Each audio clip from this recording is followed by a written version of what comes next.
அதாவதுங்க பெருமைக்கு சொல்லிக்கலாங்க 3.5 கிலோ விடை 4 கிலோ விடை அப்படின்ட்டு. அந்த விடையில் நம்ம அடை வைக்கிறப்ப அந்த விடை என்ன பண்ணுது பார்த்தீங்களா? இங்கே பாருங்களேன், இந்த விடை வந்து பார்த்தீங்கன்னா நம்ம ஃபார்மில் ஒரு 4 கிலோ இருக்குதுங்க. இதில் வந்து பார்த்தீங்கன்னா ஒரு 2 நாளைக்கு முன்னாடி அடை வச்ச பாவத்திக்கு இந்த விடை என்ன பண்ணிக்குதுன்னு பாருங்க.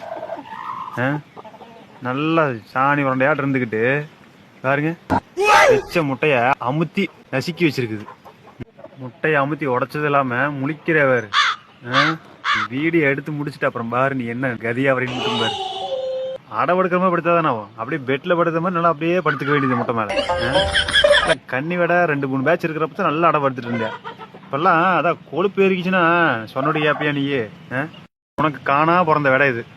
13 முட்டை வச்சிருக்கிற 13 முட்டையை சூப்பரா அடை படுத்துருக்குது. ஒரு முட்டையா தெரியுதான்னு பாரு. நல்லா அடை படுத்துருக்குது. இது உள்ளையா நீ உள்ளையா? இன்னும் 2 முட்டை வேணா சேர்த்து வைங்க, நான் நல்லா அடப்படுத்து குஞ்சு வச்சு கொடுக்குறேங்குது. ஆல்ரெடி நானே பல டென்ஷன்ல இருக்கிறேன். என்னை டென்ஷன் பண்ணி பார்க்காதீங்கன்னா கேட்கவே மாட்டேங்கிறா. ஏண்டா கேட்க மாட்டேன். இது அவ்வளோதான், வீடியோ முடிஞ்சுது. அதுக்கப்புறம் உனக்கு அடக்கிருக்கே வரவே கூடாது உனக்கு. அந்த மாதிரி பண்றவா.